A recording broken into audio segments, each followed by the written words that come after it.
তো আগের সপ্তাহে আমরা চলে গেছিলাম এখানে। এটা কোথায় বলো তো? আমার মনে হয় তোমরা এটা সবাই জানবে যারা সোদপুরে থাকো। এটা হচ্ছে বারোমন্দির ঘাট। আর এই বারোমন্দির ঘাট কিন্তু খুব ফেমাস একটা ঘাট, তোমরা অনেকে চেনো এই ঘাটটা। আর আরেকটা কথা আমি গ্যারান্টি দিয়ে বলতে পারি যে 80 থেকে 90% প্রেম কিন্তু হয় এই গঙ্গার ঘাটে। তো আমার নিজেরও তাই। আর যতদূর আমি জানি যে ছোটো থেকে আমার বেড়ে ওঠা, বন্ধুদের সাথে আড্ডা, গল্প, মজা, হাসি সবটুকু স্মৃতি কিন্তু জুড়ে রয়েছে এই গঙ্গার ঘাটটা। এটা খুব একটা ইমোশনের জায়গা আমার, আর একটা প্রপার নস্টালজিয়া বলতে পারো। তো যাই হোক, আমরা বিকেলটা এই গঙ্গার ঘাটটাতেই কাটালাম। অনেক দিন পর আবার বসে একটু আড্ডা দিলাম। তো অনেক ছোটোবেলার কথা মনে পড়ছিল। আমার একটা স্যার ছিল, সেই স্যারটা বলতো নাকি গরমকালে এই ঘাটটাতে এত হাওয়া দেয়, তো সেখানে নাকি এই এলাকার যে সমস্ত লোকজন আছে তাদের মধ্যে অনেকে সব মাদুর ফাদুর চাটাই ফাটাই নিয়ে এসে রাত্রিবেলা এখানেই বিছানা করে ঘুমায়। জানি না কতটা সত্যি কিনা, বাট শুনেছি যে এটাই নাকি করতো তারা। তাদের নাকি এখানটা খুব ভালো লাগতো কারণ খুব হাওয়া দিত রাত্রিবেলা। তো এই সমস্ত গল্প করছিলাম উল্টোপাল্টা করতে করতে সন্ধে নেমে গেল। আর শীতকাল যে আসছে এটা কিন্তু বোঝাই যাচ্ছে, কারণ তখন বাজে বিকেল 5:30। আর 5:30টার সময় এই অন্ধকার মানে শীতকাল তো চলেই আসছে, এটা মানতেই হবে। তো আমি ওকে বললাম যে আর থেকে লাভ নেই, যখন অন্ধকার হয়ে গেছে আস্তে আস্তে কেটে পড়ি। আর আমার আবার একটু সন্ধে নেমে গেলে খিদে পায়। তো ভাবলাম কোথায় যাব, তাই জন্য মনে পড়লো যে কাছাকাছি একটা সুন্দর অ্যাস্থেটিক জায়গা বলতে গেলে তো এটাই পড়ে হাতের কাছে। এটা তোমরা সবাই চেনো, খুব ফেমাস একটা রিসর্ট এখন। এটা হচ্ছে নিহার অন দ্য গ্যাঞ্জেস। না, ভেবো না যে নিহার অন দ্য গ্যাঞ্জেস রিসর্টে আমরা যাচ্ছি, এত বাজেট নেই ভাই। আর সত্যি কথা বলতে গেলে বাজেট থাকলেও এই বর্ষন্তীবেলার রিসর্টে কেন যাব ভাই। আমরা চলে গেছিলাম এর ঠিক ওপরের রুফটপ ক্যাফেটায়, যেটা ছিল ওদেরই প্রপার্টি। আর এই ক্যাফেটার নাম হচ্ছে দি সানসেট ক্যাফে। তো এই ক্যাফেটাতে কিন্তু একটা আলাদাই শান্তি আছে না, ছিল। কারণ 1 বছর আগেও যখন আমি এখানে এসেছিলাম তখন জায়গাটা মারাত্মক লাগছিল, মানে খুব একটা বেশি লোকজন নেই, পাশে গঙ্গার ঘাট, আর সেই পুরোনো দিনের একটা সেই ছাদ বাগান যেরকম হতো ঠিক সিমিলার ভাইবস দিচ্ছিল। আর এটাই ঠিক কী বলতো, বসার জায়গাগুলো খুব সুন্দর, মানে সেই পুরোনো কাঠের চেয়ার টেবিল, তারপর একটা চৌকি পাতা রয়েছে, সেখানে 2টো তাকিয়া দেওয়া রয়েছে, আর বসার জন্য মোড়া পাওয়া যেত, মানে ঠিক পুরোনো দিনের সাবেকি বাড়ির দালানগুলো যেমন হয় পুরো রকম দালান কোঠা স্টাইলে বানানো। আর সুন্দর সুন্দর গাছ রাখা রয়েছে টবে, দারুণ একটা অ্যাস্থেটিক টাচ দিত। কিন্তু এখন আমি গিয়ে যা দেখলাম, মানে এটা তো মাছের বাজার হয়ে গেছিলো। যাই হোক, ঠিক আছে, জায়গাটা তো ভালোই। তারপরেই কথা বলতে বলতে চলে এসেছিলো আমাদের কাছে চা। কী চা? দার্জিলিং চা, দার্জিলিং টি। তো এইটা নাকি আমাকে বললো একজনের খাবার। ভাই, 1 কেটলি চা কারা একজনে খায়? আমাদের দুজনে খাওয়ার পরেও এই চাটা কিন্তু একটু বেশি হয়ে গেছিলো। বাট আমার সবচেয়ে ভালো লেগেছে একটা জিনিস, সেটা হচ্ছে এই চায়ের সাথে ওরা দিয়েছিল 2খানা অরিও বিস্কুট। আর এই অরিও বিস্কুটের লোভে পড়ে কিন্তু আমি চাটা পুরোটা শেষ করে দিয়েছি।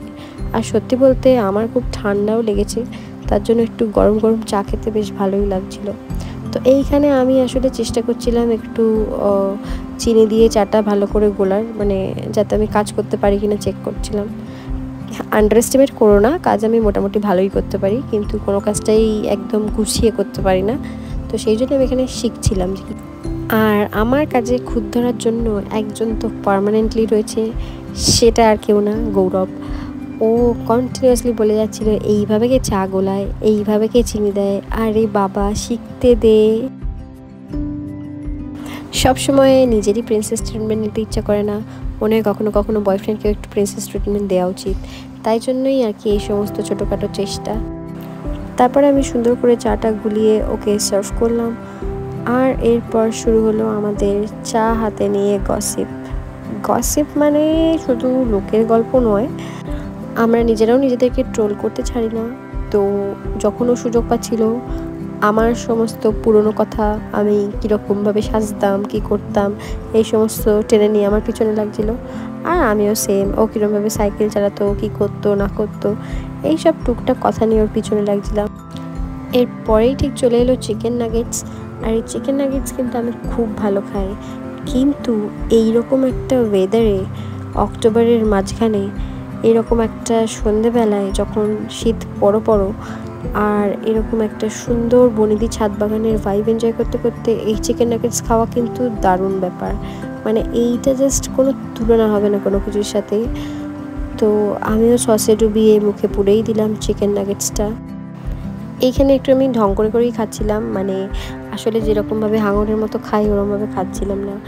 একটু ক্যাট তো মারতে হবে বলো, মানে নাহলে তোমরা ভিডিওটা এনজয় কেন করবে, সেই জন্যই আর কি এই সমস্ত কায়দা। তো আমি আসলে যেরকমভাবে খাই সেরকমভাবে যদি দেখাতে পারতাম খুব ভালো হতো, বাট লোকজন দেখছিল যারা ক্যামেরা নিয়ে ব্লগ করছে, তখন যদি ওইভাবে খেতাম ব্যাপারটা খুব বাজে দাঁড়াতো, তাই জন্য আর খাইনি। আর এই মধ্যে আমি দেখি ইনি ফ্রেঞ্চ ফ্রাই নিয়ে পটাপট মুখে পড়ে যাচ্ছেন একটার পর একটা। আমার তো তর্স সইল না, আমি বলে আমাকেও দুটো দিই, একা একা খেলে হবে না, ক্যামেরা করছে বলে কি কোনো সম্মান নেই, আগে নিজে খেলে হবে না, শুধু ভিডিওটা পজ করতে বললাম, করে আমিও মুখে পুরলাম পটাপট। তো এই ফ্রেঞ্চ ফ্রাই নিয়ে একটা কথা বলি, ফ্রেঞ্চ ফ্রাই কিন্তু তোমরা অনেকে বলো যে আমি বাড়িতে আলু ভাজা খাই না, কিন্তু আমার ফ্রেঞ্চ ফ্রাই খুব ভালো লাগে। কিন্তু সত্যি কথা বলবো, জানি না সমাজ আমায় মেনে নেবে কি না, কিন্তু ভাই মায়ের হাতে আলু ভাজায় আলাদাই একটা টেস্ট থাকে, আলাদাই একটা টেস্ট, ওইটার সাথে ফ্রেঞ্চ ফ্রাইয়ের কোনো তুলনা হবে না। কিন্তু French fry is also love, এত ভালো লাগে খেতে, মানে ওই যে একটা মুচমুচে ব্যাপার, তার সাথে সসে ডিপ করে যে মুখে দিলে যে একটা সুন্দর ক্রাঞ্চি একটা মেল্ট হয়ে যাওয়া ব্যাপার, হেভি লাগে খেতে। বলতে না বলতে চলে এসেছিল হোয়াইট সস পাস্তা। এই হোয়াইট সস পাস্তা কিন্তু খেতে আমার দারুণ লাগে। এবার তোমাদের মনে হতেই পারে যে আমি সব খাবারকেই বলি কেন যে দারুণ লাগছে খেতে, কারণ ভাই আমি খেতে ভালোবাসি, ব্যাপারটা বুঝতে হবে। হ্যাঁ, কিন্তু এরম না যে আমি খেতে ভালোবাসি মানে আমি অনেক খাই, এতটাও বেশি খেতে পারি না, কিন্তু খেতে আমি ভালোবাসি, মানে সব রকম খাবার ট্রাই করতে কিন্তু আমার খুব ভালো লাগে। মানে এই যেমন ধরো আমি এখন বাড়ি থেকে বেরিয়ে আমার ধরো মনে হলো আমি ফুচকা খাবো, আমি 20 টাকার ফুচকা খেলাম, তার ঠিক দুপা যেতে গিয়ে আমার মনে হবে যে পাশে তেলে ভাজার দোকানে চপ ভাজা হচ্ছে, সেখান থেকে দুটো চপও খাবো, খেতে পারবো না পুরোটা, অর্ধেকটা আমি খাবো, অর্ধেকটা গৌরবের পেটে চালান করবো। তারপরেই ঠিক আমার দুপায়ে গিয়ে মনে হবে একটা ফ্রুটি খাই, তারপরে আইসক্রিম দেখলে মনে হবে আবার আইসক্রিমও খাই, পাশে গঙ্গার ঘাটের সামনে ভুট্টা ভাজা হচ্ছে দেখলে মনে হবে একটা ভুট্টাও খেয়ে নিই। অবশেষে যখন বিরিয়ানির দোকান দিয়ে সামনে দিয়ে আসবো মনে হবে দুটো বিরিয়ানি পার্সেল নিয়ে চুপচাপ বাড়ি চলে যাই, খেতে পারবো না পারবো পরে দেখা যাবে, নিয়ে তো চলে যাই, মানে আমি এইরকম লেভেলের হাগুড়ে। কিন্তু ঠিক আছে, চলে। তোমরা আর কে আমার মতো এরকম স্বভাবের আছো কমেন্ট করে জানাও, মানে কে আমার মতো এরকম খেতে অনেকটা পারো না কিন্তু সব কিছু খেতে ভালোবাসো। যাই হোক, খাওয়া দাওয়া শেষ করে আমরা ওয়েট করছিলাম যে কখন বিলটা দিয়ে যাবে, কিন্তু এরকম পোজ মেরে বসার একটাই কারণ যে ভিডিও চলছে, তাই জন্য আমি এরকম সুন্দরভাবে একটু ভদ্রভাবে সুন্দরভাবে মেপে হাসছি, সুন্দর করে কথা বলছি।